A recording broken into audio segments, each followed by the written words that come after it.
Je la comprends parfaitement, je trouve ça triste.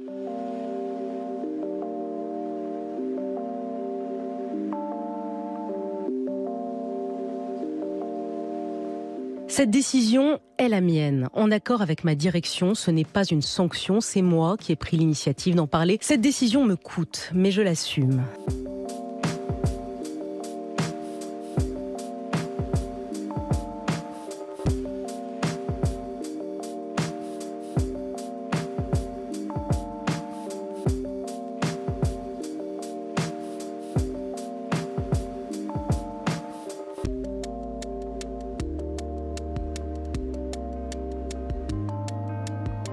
C'est vraiment la décision de Léa Salamé qui veut protéger sa rédaction, protéger son émission et peut-être se protéger aussi également. Je la comprends parfaitement. Je trouve ça triste parce qu'effectivement, je n'ai pas de doute sur son indépendance et sur, voilà, sur sa capacité à penser seule, donc sans l'influence de qui que ce soit.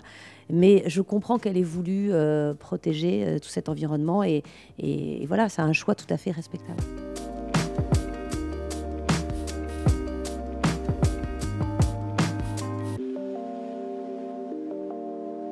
Alors pourquoi cette décision ? D'abord et avant tout parce que ma profession de journaliste n'a jamais été aussi critiquée, attaquée, vilipendée.